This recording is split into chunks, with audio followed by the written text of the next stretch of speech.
எங்கட மௌத் அழகாக்கி வைப்பாயாக, எங்கட மௌத் அழகாக்கி வைப்பாயாக. கேவலமான மௌத்தை விட்டு பாதுகாப்பாயாக, கேவலமான மௌத்தை விட்டு பாதுகாப்பாயாக. அழகான மௌத்தை நசீவாக்குவாயாக. எங்களுடைய பாவங்களை மன்னித்தருவாயாக. பாவத்தின் மீது வெறுப்பை ஏற்படுத்துவாயாக, பாவத்தின் மீது வெறுப்பை ஏற்படுத்துவாக. பாவத்தை கசப்பாக்கி வைப்பாயாக, பாவத்தை கஷ்டமாக்கி வைப்பாயாக.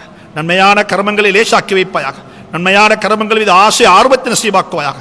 எங்களை பொருந்திக் கொள்வாயாக. எங்களுடைய பெற்றோரை கபூல் செய்வாயாக, எங்களுடைய பெற்றோரை கபூல் செய்வாயாக. அவர்கள் யாரெல்லாம் கபரில் அகற்றார்களோ அதே கபர்களை பிரகாசமாக்கி வைப்பாயாக, அதே கபர்களை பிரகாசமாக்கி வைப்பாயாக. எங்களுடைய பெற்றோர்களில் யாரெல்லாம் வாழ்ந்து கொண்டிருக்கிறார்களோ அவர்களுக்கு ஆவியத்தான் ஆரோக்கியமான வாழ்வை நசீவாக்குவாயாக. அதை எங்களை பொருந்திக் கொள்வாயாக, எங்களை கபூல் செய்வாயாக, எங்களை கபூல் செய்வாயாக. எங்களுடைய குழந்தைகளை கொண்டு எங்களை கண்களை குளிர வைப்பாயாக. பிள்ளைகளை கொண்டு சோதிச்சிடாதே அல்லா, பிள்ளைகளை கொண்டு சோதிச்சிடாதே அல்லா, பிள்ளைகளை கொண்டு சோதிச்சிடாதே அல்லா. பிள்ளைகளை கொண்டு திருமணத்துக்கு பிறகும் சோதிச்சிடாதே அல்லா, திருமணத்துக்கு முன்னாலே சோதிச்சிடாதே அல்லா. பேர பிள்ளைகளை கொண்டு சோதிச்சிடாதே அல்லா.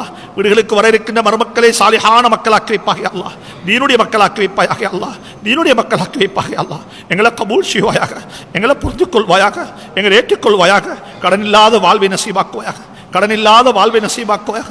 குறையில்லாத செல்வத்தை நசீபாக்குவாயாக, தேக ஆரோக்கியத்தை நசீபாக்குவாயாக, ஆவியத்தான வாழ்வை நசீபாக்குவாயாக.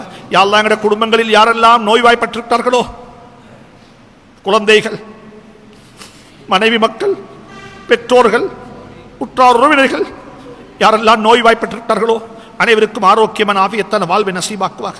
இந்த மஹல்லாவை கபூல் செய்வாயாக, இந்த ஊரை கபூல் செய்வாயாக. மദ്രസാவுடைய மாணவர்களை கபூல் செய்வாயாக, மദ്രസാவுடைய மாணவர்களை பொருந்திக் கொள்வாயாக. தீனுடைய தாய்களாக்கி வைப்பாயாக, சாலிஹான மக்களாக்கி வைப்பாயாக. எங்களை கபூல் செய்வாயாக, எங்களை பொருந்திக் கொள்வாயாக. இந்த சபையில் யார் யாரெல்லாம் இடத்தில் என்னென்ன தேவைகளுக்காக வேண்டி உன்பக்கம் கையேந்திருக்கிறார்களோ அனைவருடைய சகல தேவைகளையும் நீ அறிந்த ரப்பாக இருக்கிறாய். அனைவருடைய தேவைகளும் உனக்கு அப்பட்டமாக தெரியும் யா அல்லாஹ். அனைவருடைய தேவைகளை பூர்த்தி செய்வாயாக. வஸல்லல்லாஹு தஆலா வஸல்லம் அலா நபியில் உம்மி வ ஆலிஹி வ ஸஹ்பிஹி வஸல்லம் வல்ஹம்து.